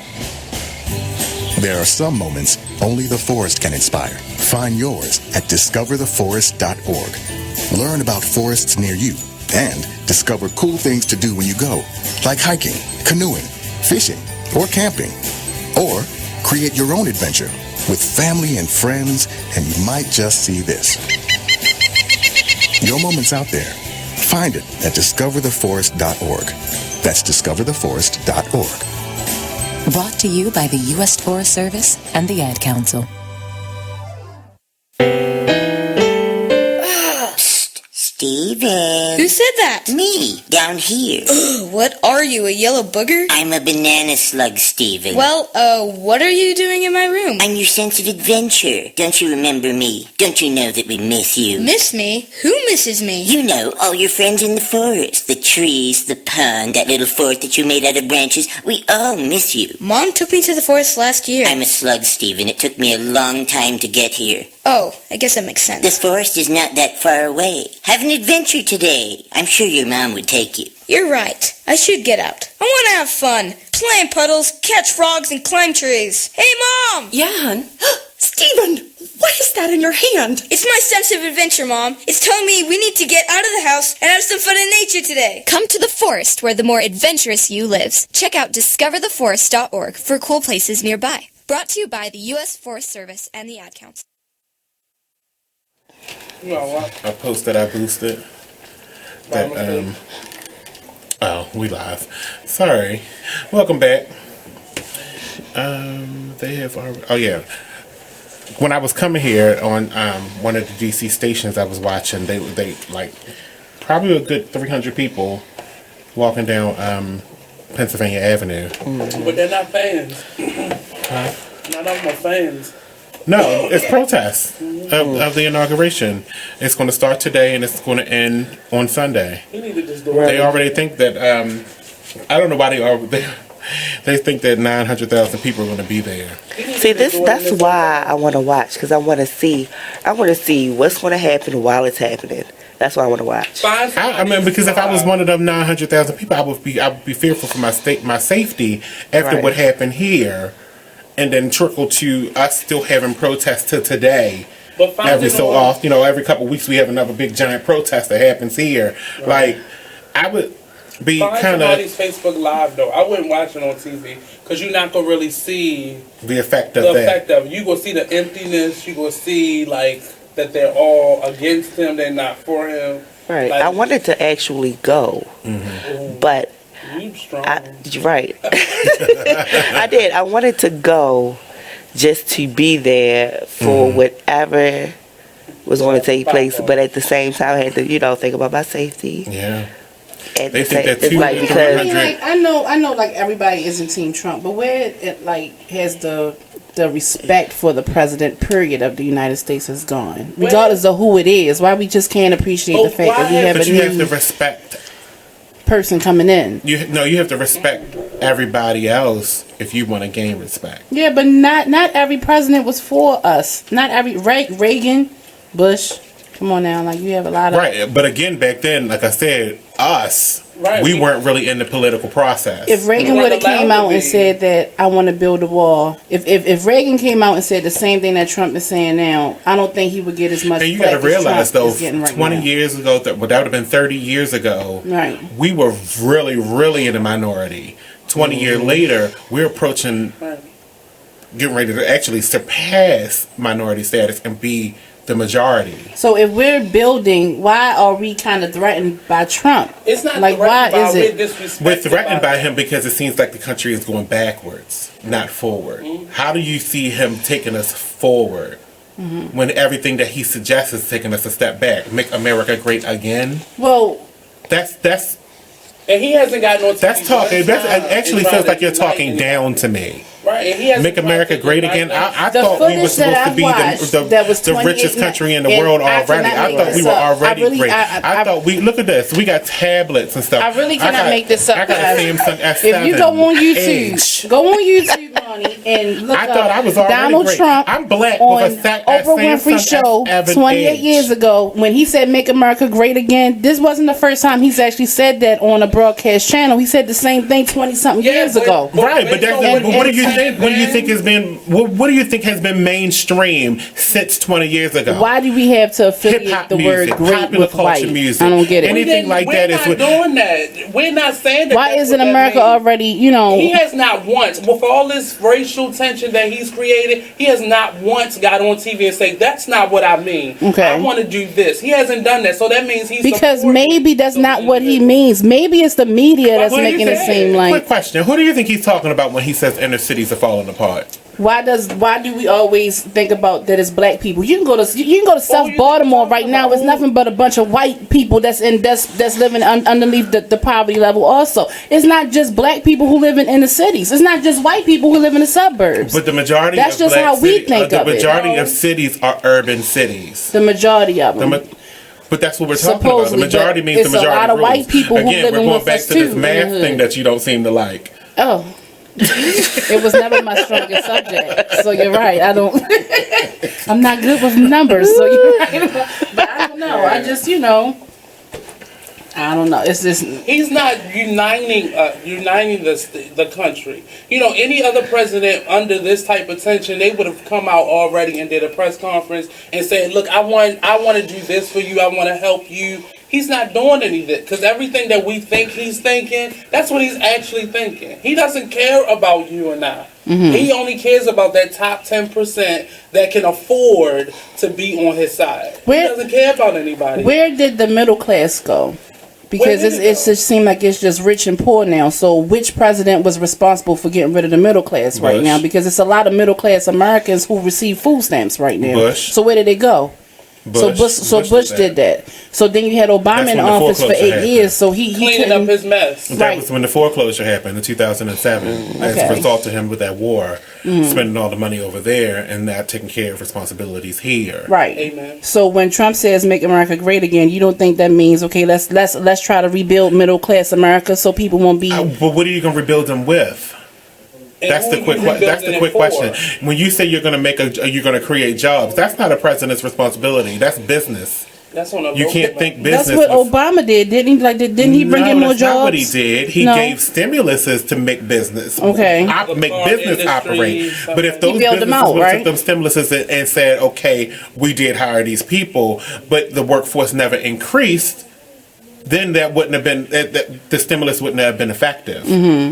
Okay. Right. But again, remember we were talking about when you said the deficits. There's always going to be a deficit because there's always going to be spending. Right. There's deficit is never going to go away. The only time we had a surplus is when Bill Clinton was in office. We're not going to go back there. Everything costs more. Right. There were 20 years later. We're in the future now. We're in the future from when 1994 was around. Right. Everything costs more. Right. And whether you have it made here, if you make it here, it's going to be even more expensive than you getting it from China. I don't understand why people don't see, but see, that's that math thing. I think you're not the only one that have a problem with math. Okay. There's a lot of people in this country that have a problem with working out math in their head. Okay. Ratios. Because trade policy, whether it was a bad trade deal or not, cost effectiveness is what matters. If it costs 3 cents to make it there versus $8 to make it here, which one would you choose? Now, where the profit is going is that top layer. It's not being trickled down to the people that work there. So that's where your fight is. That's where your fight is. Okay. All right. I get it. And the only thing you can do is strike. That's why Trump is against unions. Unions is what protects your employees. I don't remember last time, to be honest with you, like I said, I was just recently a nursing assistant and we didn't even have a union. So when the last time I've never actually worked in a union. Right. So I don't so know. like they've actually been gone. Before Trump even but partly because a lot of things are being made elsewhere. So why do you even need the employees? So if you have employees that are in a union, eventually your union is going to go away if that's not where your product is being made. Right. So there's still unions out here. Yeah, all car companies are in unions. It's lots of unions. Why is it transportation companies usually have unions? Right, but I was just working in the healthcare field and there's no union for us. That's wrong. Unions, it's just not in your area. John Hopkins still has a union. It shouldn't determine who should get it. If I'm working with someone who's sick, everybody should have it. Determines whether or not that there's a union. The business don't want a union. That doesn't help them. It's because that's who's controlling the politics around their company. Right. It's a check. That union is a check and balance system. But you can get a union that then has too much power, and then it's not effective anymore. Because now they're no better than the people that are actually running the companies that they're trying to protect employees from. Yeah. Right. I think everything in the United States is a business. Everything is a company. It's no government. Anytime healthcare has a business behind it, the food companies, anything, America is just one big corporation. So pick and we just need somebody who's going to. That's all it is. And but I just the thing feel about like it is that if it is a corporation, it's supposed to be a socialist corporation. America's supposed to be a lot of things, but it's not. Supposed to be a lot of things. Supposed to be a lot of things, but it's not. If you say if it's a lot of things and it's not, what is the recourse to fixing it? We need to get people in there who knows what they're doing. If everybody right here you to think that Trump is the one that knows what he's doing when he only hires contractors. Okay. We not paying benefits to. All right. Okay. You gotta go beyond. You shivering inside. You gotta go beyond. When somebody just says, "Okay." Oh my goodness. You gotta go beyond the surface. It's not because it damages you. If you're gonna pick a business person, pick one that really believes in helping them. Look at how they run their business. Not the fact that they just made billions of dollars, but look at how they've been. Like he just said, he hires the majority of his company are contractors. You know, the cleaning people, that's a contracted company. So he's not in charge of paying their health insurance. He doesn't care what happens to them on sick leave or any of those things. So you have to look at how he actually ran his company. All these people he's appointing to his cabinet, how did they actually run his son-in-law that he's about to appoint a senior advisor? He is a part of a multi-billion-dollar organization. Do you really think he has the country's best interest at heart? And his company is based on foreign trade. Do you really think he's going to leave that? We were just talking about that out there, that these people are going to leave their billion-dollar companies to make a couple $1,000s a year. Do you really think we're going to be their interest or their focus? I'm not sure. I just wanted. I got one last question on this, and then I'm gonna move on to President Obama's accomplishments in his last 8 years. I just want 4 years to vanish right now. Because up into 2021. Do you not see any corruption happening in the next 4 years? It's corruption that happens in everyone's first 4 years. It was corruption in every president. What was Barack's corruption? I was about to say, because I don't recall that. What you mean? Like, okay, all this, I don't know. I don't know, because if I say what I'm going to say, y'all going to hang me up. She made it seem like she was coming with facts. I'm not, though. Like, that's the whole thing about it, but it's like, you know. I told you to get prepared to come in. Yeah, you did, but what do you feel like it's your opinion. All of it is our opinion, but what do you feel like his corruption was? How did he corrupt the system? I think basically I think Barack Obama was a good president, but I think he gave us a lot of false hope. Would you vote for him if he could run again? No. Wow. False hope. There's a lot of false hope. Like, he told you it's going to be change. Change is supposed to happen. What changed? No, for that, I think with Barack Obama, it was a lot of high expectations. It was. What happened with that was... I don't hear you. I hear you in every other mic. What happened with Barack Obama is we set a high standard for him. And we had very high expectations for him. And we were expecting more than what we got. And you that's all it was. More. But it wasn't. But not right. Exactly. But not for not fighting him. Wait. No. Right. It's not us. It wasn't us. It had nothing to do with us. Remember, the majority in Congress is Republican. It's now. It was in the last 4 years of his presidency, and it was in the last 2 years of his first term. But a lot of us were expecting for him to clear out debt, to get rid of child support, to do all these things that we weren't doing ourselves. But listen, get Alfred out of jail. We will never know. Yeah. We will never know because he didn't have the chance to do it. If he could have done that, right? If he could have maybe made the consumer agencies fix your credit, my credit, whatever credit. You don't know that because he never had the ability to do so. The Republicans had said on the onset, if we ever regain control of Congress during his term, he will be a one-term president. They got that back in 2010. He was in for 2 years. They regained it. And that from then on, they couldn't get him out of being the president again because he came right back around and won 2 years later for his second term.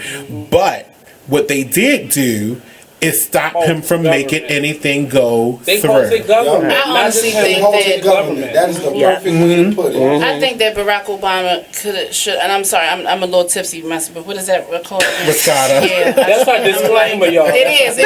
I'm sorry, but I feel like he should have put his foot down a little bit more harder. But that's just me put that foot down for what? It's not a relationship. He could not put his foot down. What's the purpose of being the president of the United States if you can't make things happen in a way? You're getting ready to find out. You're getting ready to find out with Trump because you believe me, in the next 2 years, when it comes time for other terms to change and they start flipping these districts again to make sure they stay in power, you'll understand why it's nothing they can do, and you'll understand when Donald Trump starts going to them to ask them for something and they say no because they don't believe it's going to work or it's not in their best interest. You'll understand that. Yeah. Because all of the things that he's proposing will completely and utterly destabilize our entire country. And we living in the Hunger Games in 2 years. I bet you it's going to be a lot harder if you ever be in a situation where you're going to need unemployment again. It's going to be a lot harder for you to get it. Yep. I think we'll just have to wait and see. Because Congress already done I can tell you right now. I think we're just I can tell you right now, and I'm going to say this right now on January. I'm going to tell you right now on January the 17th, 2016. That's not my president. 17. Oh, 17. That's what it is now. Yeah, you did. I'm more of a Scott. Oh yeah, me too. I'm more of a Scott. So you can't blame it no more. No, it's empty. Oh, it is. Yeah, it's 2017. So, but that ain't my president. I'm sorry. I'm with John Lewis. He has no idea. Do we gotta go to break? How do you feel about what Trump tweeted about John Lewis? Like, how do you feel about that? We can talk about that next. All right, you heard about that though, but you ain't heard about his policies. A little tiny We'll be right bit. back. That's why I didn't finish college because I really. Check out this flashback. If someone says that more money may create more problems for us who don't have a lot of money, we said, nah, that'll never be me. And when we look at the statement that's made by those who are making over six figures, millionaires, I dare say billionaires, we wonder, how is it that more money can cause more problems? Well, I can kind of understand how that may be the situation if the money that you have is not going towards things that are of a worthy cause. And that looks how you perceive it to be. If you feel like money should make you free, but after making more money, it traps you towards these things that will cause you to have to get more money to feel like you're free, then that's a vicious cycle that someone I can understand will not necessarily feel like they're the benefactor of. So take a look at the money that you already have. And if the money that you have is going to where it needs to go, then money becomes that tool that you need to have an ends to a means when it comes to your necessities in life. You can catch me Thursdays from 8 to 10 on the Denasha Harrison Show on BigExposedRadio.com. You're listening to the station with their ear to the streets. BigExposedRadio.com. Free stuff for you just for listening to this station.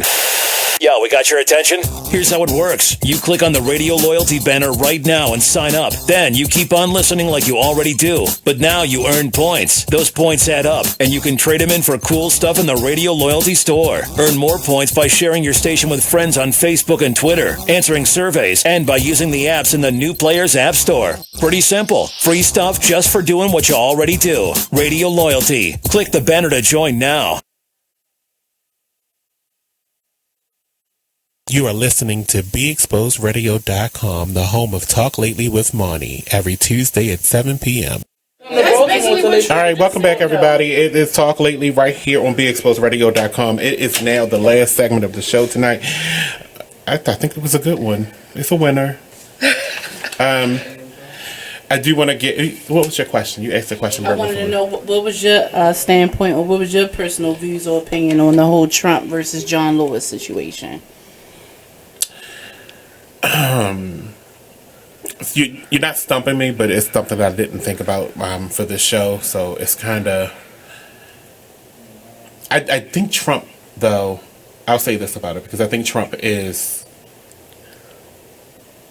He doesn't know a lot about civil rights, about anything. Because I take the stance that, like everybody else has been saying this too, that when you say that this man, John Lewis, is all talk, as he said, talk. Right. He needs to pay more attention to his own district, this district that he grew up in, the one that he revolutionized Right. by his walk through Selma. You say that to that man. That's the person you say that, the one that was standing next to Martin Luther King Okay. as they walked through Selma. That's the person that you think is all talk. So he doesn't. But he's all talk. But he's telling this to a person that's interviewing him. Mm-hmm. That you're not my president. I'm sorry, I'm gonna put my finger in your face. But I'm telling you, I mean, this is not like I'm in the back closet saying this. I'm on live television, letting you hear me say you're not my president. That's a civil rights leader. Okay. All He's right. not somebody that's just hungry for the. That's not talk. Yeah. This is how I feel, and I'm not afraid to tell you how I feel. Do you think maybe Trump think he's kind of stirring the pot? Like, come on now, like by someone of that caliber saying that this next president, who technically will be the United States of America's next president, right? But that's like you saying that you're not my president. That's not stirring hate. That's like you. It is stirring hate. But what has Trump's platform been about? It's all been. He's all out there. I can hear him all the way. Why would you go out? You're not gonna come back in When here. you say something like that, you make it seem like his whole entire platform hasn't been a little bit degrading. Yeah. You're not stirring the pot. You're telling, now you're trying to make it seem like as a civil rights leader, I'm sitting in this place of John Lewis. Right. I'm the civil rights leader that you're trying to make America great again. I got Billy clubbed in the head when you thought America was great. Mm-hmm. Right. You can't tell me you're going to continuously think you're going to bring back them hitting me, and that's going to fly with me, and I'm not supposed to say something. I'm supposed to allow you to be my president, and you want to go back to then. And that's the part that I have the issue with people that look like us supporting him. Because that, just 30 years ago, 20-some years ago, we didn't have any power. After everything that our people before us have endured, in the year 2017, it should not even be a Trump in office. If you get where I'm going with this, exactly. I feel like no. But it wasn't them. It wasn't them that made him president. We basically created Trump, and I say that to say this. I kind of can understand what Trump was saying when he told him you need to pay more attention to your district, because when I really did the research on his. At this point, I kind of understand where you were going with your vote. You think he can save you. No, not that he really can save us. America. That he's the saving grace because he's a billionaire. Because he's already saved himself. He doesn't have to save any of you. Right. He's not going anywhere financially. Mm-hmm. He's already in a place of power. He's going to sit back in that Oval Office and watch you fools struggle. He's going to sit back and watch you fools struggle. And you're a fool because you voted for him. I don't feel that. I honestly. What do you think he's going to get on day one? What do you think he's going to offer you? I don't know. Like, nobody knows. I'm not a fortune But you should teller. have an inkling. But this is what a campaign is for. He's supposed to be selling himself for you. If you don't have an inkling at this point of what you're going to receive from this man that's going to be in charge of you. Well, he has it. It's on his website. Fuck that website. I gotta go. That website is some bullshit. That website changed as the breeze blows. Is it raining outside? Because that's what's going down in the drain. Your dreams. No. Lies. Hi. Hello? Oh, my goodness. Hello? What's the show? Give it to him. Hello? Hello, can you hear me? Yes, I can hear you. How are you? I'm very good. How are you? I'm doing well. What can we do for you tonight? All right. So, hi, Monty. How you doing, man? It's Russell Carrington. Oh, hey, how you doing? Oh, good. I'm good. All right. So I want to add this on to your guest really quick. Be nice. I want to know if she knows about the appointment that she put on, that Donald Trump put on with, what's her friend name from Johns Hopkins? Ben Carson. Ben Carson. Is she familiar with him? Yes. So you know he's going to be the next Secretary of Housing and Urban Development, right? Right. Okay. So that's housing in Section 8, basically. So let me give you this point to add to this. every Republican nominee that ever has taken office in the United States appoints a Republican person in place to dismantle HUD. They're not in place to be able to come and improve it. They're there to dismantle it. The last Republican removed Section 8 from funding from the budget. So what are you going to do when this new one comes in who has no experience, never managed a budget, never held a political office at all, and now he's going to be running the housing and urban development? What's interesting is that I think he has a 0-0 record for people that's dying. Not anymore. What's your opinion about that? My opinion about that is basically Section 8 in HUD has never really been too much of a benefit to the African American people anyway. I mean, turn around. Hold on. Okay, so I'm gonna give you another housing perspective. Let me give you another housing perspective. In order for you to purchase a house using FHA, you know FHA is also a part of is actually governed by Housing and Urban Development. You know that, right? Yeah. Yeah. Right? Right. I hear you. Okay. So you only have to put down 3.5% to be able to purchase a house from using FHA financing. If that goes away, how do you think that's going to help African Americans purchase housing? If you was to go downtown or wherever the HUD office was, and you put yourself on a list, how long is the waiting period? Do you understand why that happened? They defunded Section 8. That didn't happen because that was local. They defunded Section 8. So does that mean that everybody's supposed to be homeless, or shouldn't that spark some kind of fire under your ass to make you go get your own house, like without government assistance? That statement. Right okay, now you're going into some other territories, because now when you talk about housing, you're talking about some other pieces. Now you're talking about education. You're talking about a lot of generational traits that kind of prevent you from actually having housing. Generational is right. So less education, the chances of you being able to own a house or have a chance for home ownership, you have to have education, which leads you to a better job to be able to have a home. Let me ask this question, because we actually do have to go. I'm going to let this push on to, because I'm glad you're on the phone, or push on to 9 o'clock. But let me ask you a question. What's your education? Where do you want me to start at? Russell, I'm talking me. To you. I'm just high school. I never went beyond high school. Her. Did your mother? Yeah, but she didn't finish college. Did your grandmother? No, she didn't. So when would the? Okay, Monty. Before you finish that, let me add this to it. That's what they call generational poverty.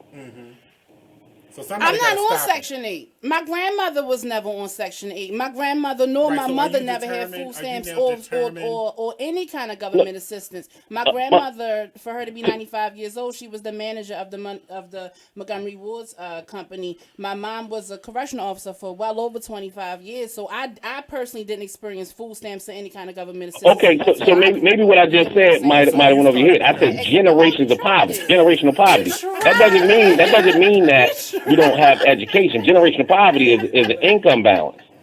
He tried it. No, basically, what I'm saying is, Dr. Ben Carson has a history of being homeless. If I'm right, Girl. Steve Harvey slept in his. He was impoverished. Right. But now look at him now. Excuse me. Ben Carson was never homeless. Educational status and being a Section 8 provider. That's not how you get it. I'm lost. Because I bet you he's not going to read one HUD book. Everybody else is going to be doing what they want to do, and no one's going to get approved for the next 4 years. All I know is that when I had tried to apply for it, they told me 8 to 10 years on the waiting list. So am I supposed to still sit there and just play with my fingernails for 8 to 10 years? You better learn to survive until you can get your benefits. Yeah, but the only way you can survive is knowledge is power. Go back to school, pick up a trade, save up some money, get out of debt, and get your own stuff. I mean, come on now. Who can pay for your school? That's why. I mean, all right, now I gotta go. It's 9 o'clock. I thank you, Russell, for calling in. I thank you, Krystal, for being here. My panel, everybody. Thank you. I'll see you next Tuesday. I don't know who's going to be the guest next Tuesday. Will not be Krystal Renee. For Being Exposed Radio and the Talk Lately Show's page, and we'll keep you updated. This has been a great show, though, and I appreciate you. I'm not watching the inauguration. Bye.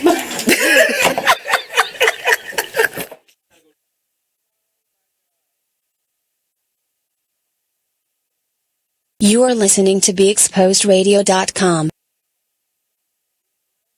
You're listening to the station with their ear to the streets. BeExposedRadio.com.